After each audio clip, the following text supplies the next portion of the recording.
अस्सलाम वालेकुम, welcome to another episode of Habib universities bulletin. Corona से आगे, कोरोना वायरस के पाकिस्तान में अब तक 2,40,800 के करीब कंफर्म केसेस सामने आ चुके हैं, जिसमें से 90,500 केसेस एक्टिव हैं।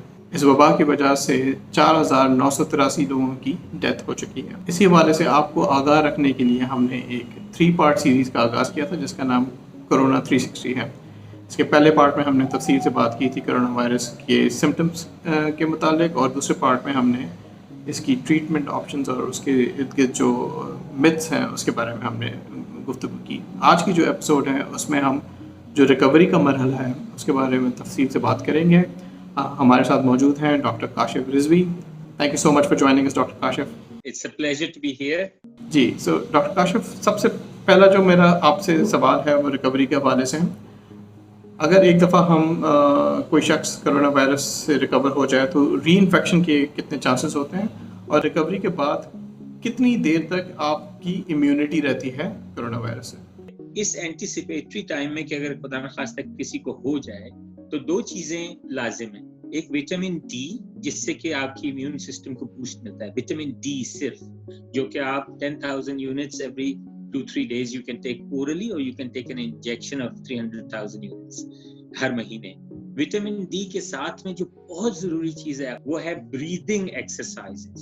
यानी you have to understand, you have to expand your lungs, breathe through your, यानी नाक से सांस लीजिए जैसे आपके पेट में एक फुटबॉल है जिसको आपने फुलाना है, और फिर मुंह से सांस बाहर आखिरी हद तक निकालिए।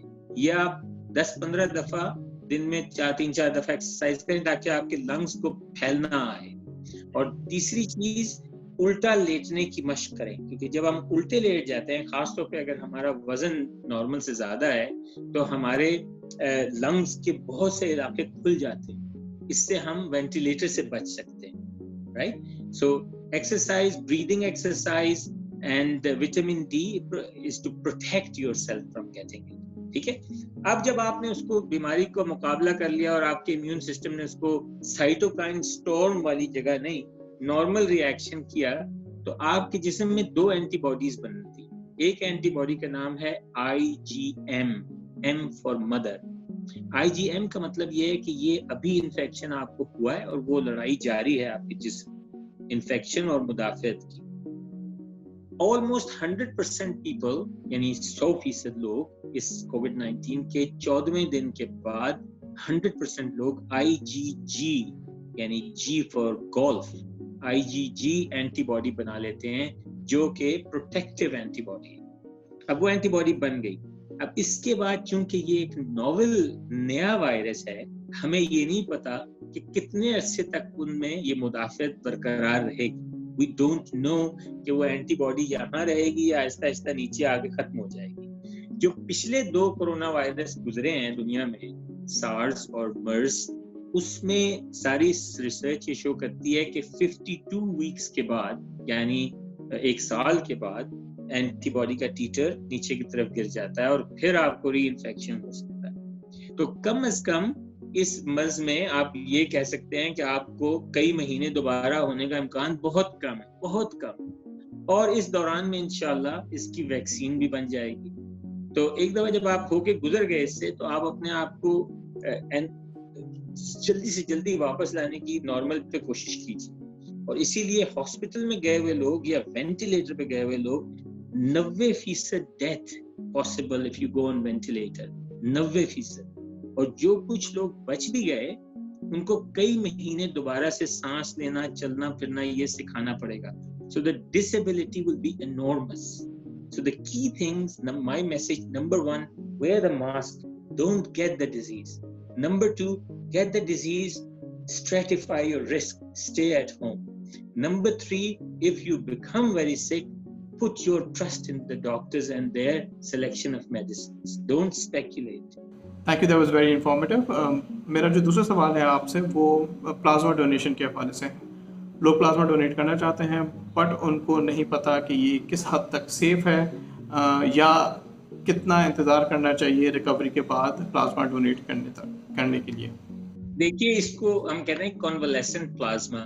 یہ جیسے خون میں سے اگر آپ اس کے سیلز نکال دیں تو جو پیچھے جیسے دودھ میں سے مکھن نکال دیں جو پیچھے دودھ رہ جانے والی چکر ہے یہ, تو وہ جو plasma liquid part of the blood اس کو آپ اگر ڈونیٹ کر رہے ہیں تو ویسے ہی ہے جیسے آپ نے کسی کو بلڈ ڈونیٹ کیا تو اس سے آپ کو کوئی خطرہ لاحق نہیں ہے کسی کو دینے سے. لیکن 2 ہفتے کے بعد, بیمار ہونے کے 2 ہفتے بعد کم از کم, جب وہ IgG اینٹی باڈی اپنے اسٹرینتھ پہ پہنچ جائے گی اور آپ کا PCR نیگیٹو ہو جائے گا کہ ایکیوٹ انفیکشن چلا گیا, تو آپ یہ ڈونیٹ کر سکتے ہیں پلازما, کانولیسنٹ پلازما 3-4 دفعہ کر سکتے ہیں ایک مہینے کے وقفے کے ساتھ.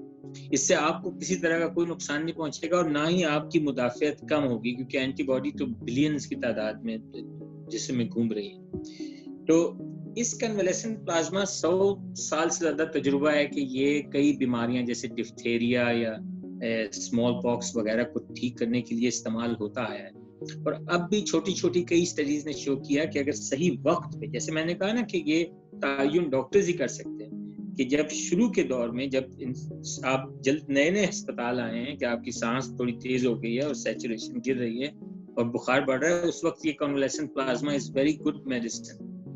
لیکن اس کے اپنے پرابلمز بھی ہیں کہ اس سے آپ کو انفیکشن, ہیپیٹائٹس وغیرہ کیری ہو سکتا ہے, یا کمپیٹیبلٹی آپ کو دیکھنی پڑے گی ABO سسٹم کی, پلس مائنس ڈزنٹ میٹر. تو وہ پھر دنیا میں ایک جانس ہاپکنز یونیورسٹی کے ایک بہت بڑا ٹرائل شروع کیا ہے جس میں 10,000 ہاسپٹلز ایون شامل ہیں, جس میں یہ کنولیسنٹ پلازما کے دیکھا جا رہا ہے کہ اس سے کیا فائدہ اس بیماری میں آبجیکٹیولی مل سکتا ہے.